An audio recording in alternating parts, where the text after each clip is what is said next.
Our next speaker is Christopher Hitchens. He's arguing against the motion.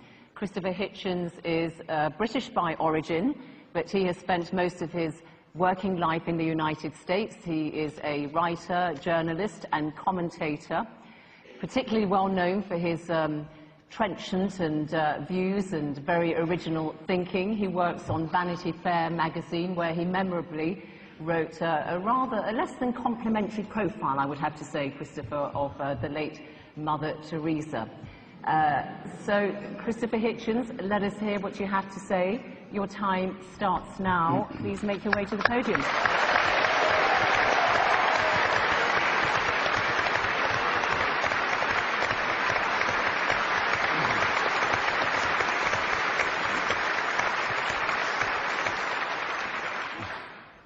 Well, Your Grace, ladies and gentlemen, brothers and sisters, and Zainab, who did something that I almost never have had experienced before, paid a compliment to my shirt before we came on tonight. So I was able to return by pointing to hers, which you're feasting your eyes on now, and saying, I once saw Norman St. John Stevas, now Lord Stevas of Fawley, wearing a shirt just like that on the television.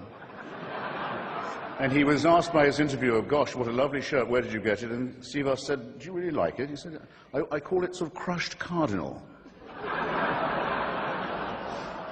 I might add, in the spirit of fraternity, which I'm sure will inform this entire soiree, that the mere existence of Lord Stevas of Fawley is testimony to the breadth of the church. Now, I'm sorry, though, to have to begin by disagreeing with His Grace. If you're going to be a serious grown-up person and appear to defend the Catholic Church in public in front of an educated and literate audience, you simply have to start by making a great number of heartfelt apologies and requests for contrition and forgiveness. Now, you might ask, you're fully entitled to ask, brothers and sisters, who am I to say that? Well, in the Jubilee Millennium year of 2000, the Vatican spokesman, Bishop Piero Marini, said, explaining a whole sermon of apology given by His Holiness the Pope, that was supposed to cover the entire history of the Church in its Jubilee year, that, I'll quote Bishop Marini directly, he said, given the number of sins we've committed in the course of 20 centuries, reference to them must necessarily be rather summary. Well, I think Bishop Marini had that just about right. I'll have to be summary, too. But I think he said just about the least of it. His Holiness on that occasion, it was March the 12th, 2000, if you wish to look it up, begged forgiveness for, among some other things, the Crusades, the Inquisition, the persecution of the Jewish people, injustice towards women, that's half the human race right there, and the forced conversion of indigenous peoples, especially in South America. And that followed a whole series of preceding apologies, or apologies, I would say, of a kind, made by the late Pope John Paul, who, it troubles me not at all to say, was a very impressive and serious human being.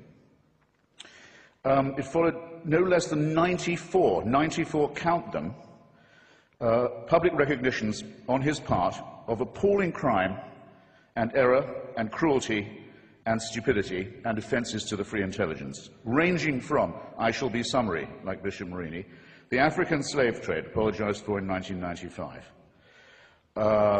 the admission that Galileo was right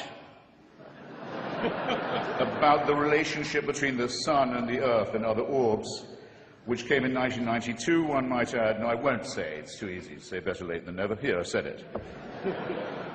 To violence and torture, legalized torture. Torture was legalized and institutionalized by the Roman pontiff during the Counter-Reformation. That came in 1995. And for silence during Hitler's final solution, or Shoah, as well as, in 1999, coming in just under the Millennium Jubilee wire, an apology for the burning alive in the main square of Prague of the great Czech Protestant Jan Hus. Since that big fiesta of forgiveness that began in, or culminated, I might say, in 2000, fiesta of forgiveness, fiesta of asking for it, the papacy has also asked to be forgiven for the sack of Constantinople and the massacre of Byzantine Christianity in April 1204, as part of the Fourth Crusade, The anathema on all Eastern Orthodox Christians as unbelievers, heretics, and people dwelling outside the health of the Church was lifted only in 1964. I call your attention to that. He also expressed sorrow about the murder and forced conversion of Serbian Orthodox Christians in the Balkans during the Second World War. And it doesn't end there. There are smaller but significant, equally significant, avowals of a very bad conscience. These have included regret for the rape and the torture of orphans and other children in church-run schools in almost every country on earth, from Ireland to Australia.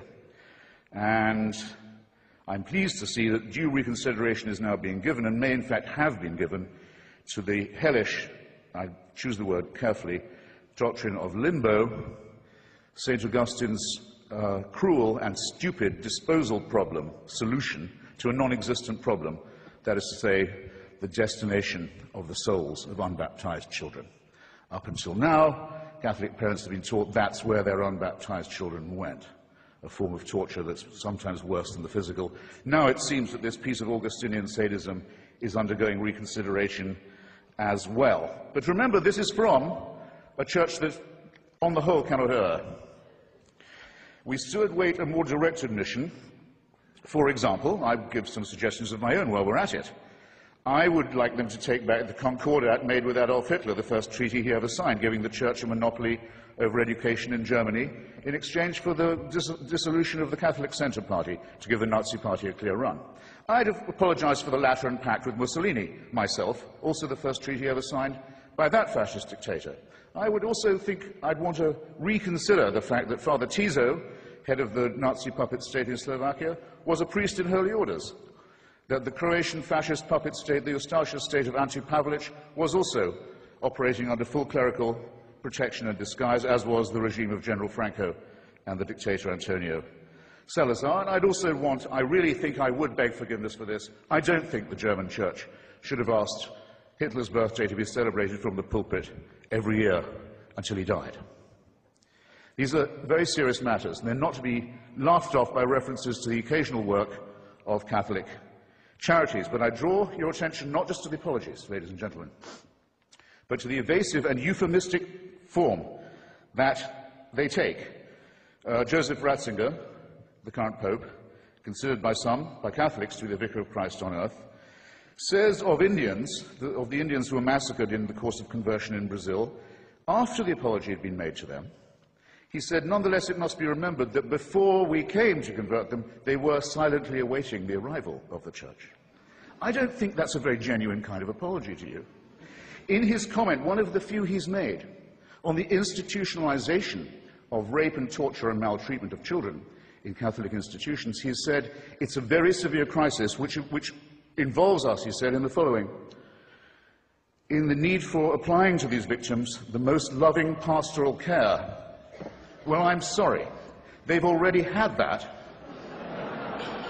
And to say that this is the responsibility laid upon you by the horrific admission that you've already had to make is not accepting responsibility in any adult sense.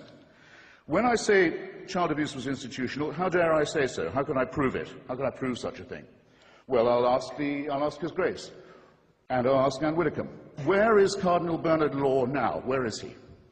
Where is the Cardinal Archbishop of Boston, whose resignation was indignantly demanded, finally, by 50 members of the Church and by the whole laity of Massachusetts, who also demanded his prosecution for the promotion and protection and covering up and apology for and defense of people whose crimes against children are too revolting to specify. And he's not in the jurisdiction of Massachusetts now, as perhaps you know. He's the Supreme Vicar of the Church of Santa Maria Maggiore in Rome, personally appointed by the Pope to that as well as many other important sinecures. And in 2005, this man, a fugitive from justice and from complicity in the filthiest crime that it's possible for a human being to imagine, was one of those voting in conclave to decide who the next Vicar of Christ on earth will be. I don't know. I think I'd like to hear a bit more shame about this. I think I'd like to see a bit more confrontation with the reality of the business. Now, this is a a serious question, as I've said, and Whittaker very often, rightly, in my opinion, attacks the climate of moral relativism and of anything goes that can very well be the handmaiden of postmodernist, hedonistic culture. I very often am glad that she points these things out. But the rape and torture of children is not something to be relativized. It's not something to be excused as a few bad priests. It's certainly not to be excused by the hideously false claim made by some Catholic conservatives that this wouldn't have happened if queers hadn't been allowed into the church. I'm sorry to say that queerdom in the church is an old story too. And it's worse, it's much worse than pornography, and it's much worse than bad language on TV. And it's the crime that cries out for punishment. It's the thing that if we were accused of on this side of the house, we would die rather than admit. And if we were guilty of it, would kill ourselves. And it's the one thing the Church has decided to excuse itself for under this papacy. The same euphemism comes in the term some Christians that is used in all the apologies about the Crusades, the Inquisitions, the anti-Semitic pogroms, and all the rest of it. It says some Christians fell into error. Some Christians allowed themselves to be deceived in this way and to act against the gospel. Well, anti-Semitism was preached as an official doctrine of the Church until 1964. Do you think that might have something to do with public opinion in Austria and Bavaria and Poland and Lithuania? That the Jewish people were accused collectively as a people of deicide, of the crime of the murder of God in the figure of Jesus of Nazareth. And that anathema on them was not lifted until 64, well after the perpetrators of the Holocaust had stood trial in secular courts and been rightly punished for their actions. How can this church say it has any moral superiority? It has difficulty catching up to what ordinary people regard as common moral and ethical sense, and it still can't make itself apologize properly, and I'll tell you why. Because, and I'll quote again from the encyclicals, it is said of the Crusades, of the complicity with the Holocaust, of the political and diplomatic alliance with fascism, of all of these things, it is said, well, violence was committed, but I'll stress this, I'll underline it, I'll quote directly, in the service of the truth. So how is an apology possible?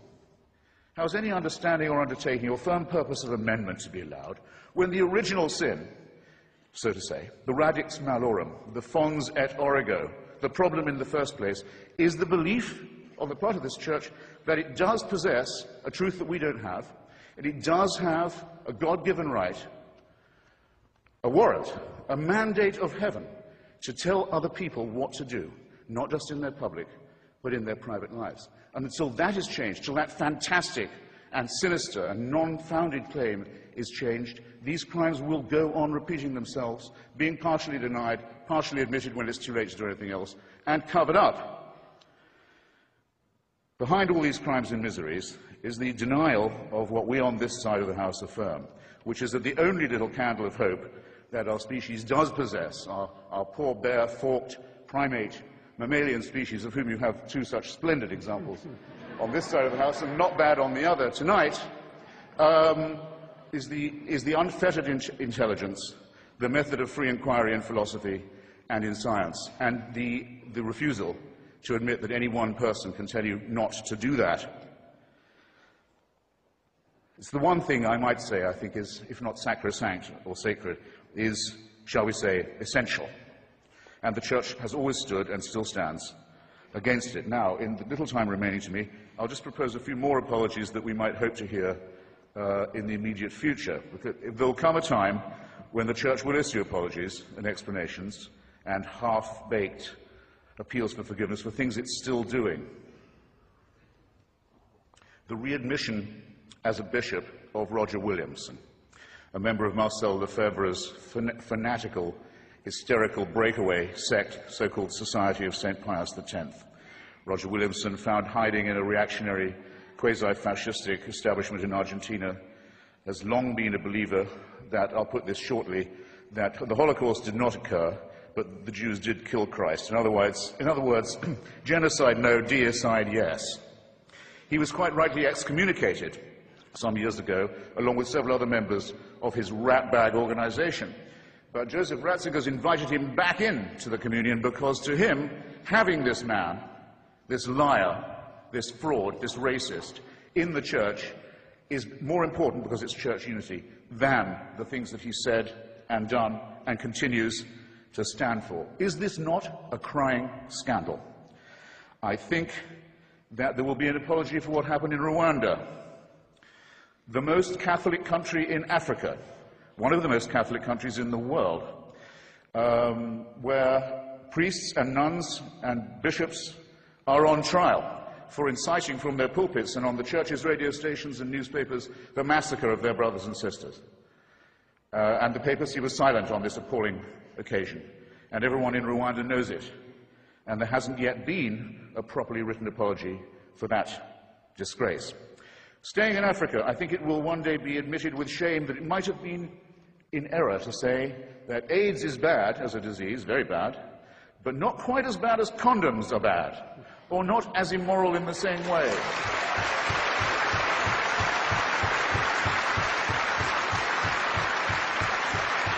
I say it in the presence of His grace, and I say it to His face. The preachings of His church are responsible for the death and suffering and misery of millions of His brother and sister Africans, and He should apologize for it. He should show some shame.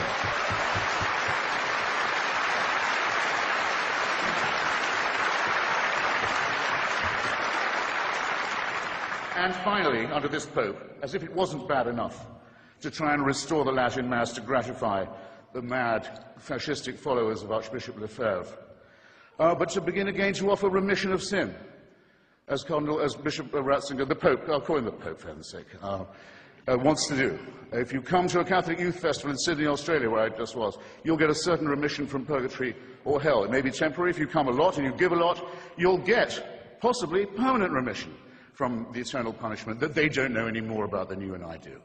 This is the sale of indulgences blatantly, openly. It's the same temptation that was offered to those who set off on that fourth crusade that's just been apologized for, and killed all the Jews of Europe on their way, sacked Byzantine Christianity when they got to Constantinople, and then went on to massacre the Arabs and Muslims. They were offered paradise if they died committing these terrible crimes against humanity. But if you see what I mean, therefore, the stimulus to crime, the impetus to crime, the belief in certainty, the belief that a divine warrant entitles you to do whatever you like, is the sin that must be cancelled, that must be annealed, that must somehow be apologized for. Now, I don't wish any. That's perfect timing. I don't wish any ill on any fellow primate or mammal of mine, even if this primate or mammal claims to be a primate in possession of a secret that's denied to me. I can forgive even that because I live in a country where their reign doesn't run, their writ doesn't apply, and they can't burn me and silence me and censor me any more than they can tell my wife that she can't use contraception, or any more than they can really tell Stephen that he's a beast.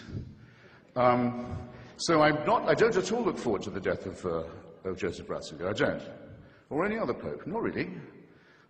Except for one tiny reason which I ought to confess and share with you. When he dies, there's quite a long interval till the conclave can meet. Maybe Cardinal Law will still be on it to pick another pope. Sometimes it goes on for months till they get the white smoke. And for that whole time, that whole interval, it's a delicious, lucid interlude, there isn't anyone on earth who claims to be infallible. Isn't that nice? All I want to propose in closing is this, that if the human species is to rise to the full height that's demanded by its dignity and by its intelligence, we must all of us move to a state of affairs where that condition is permanent. And I think we should get on with it. Okay, thank you for having me.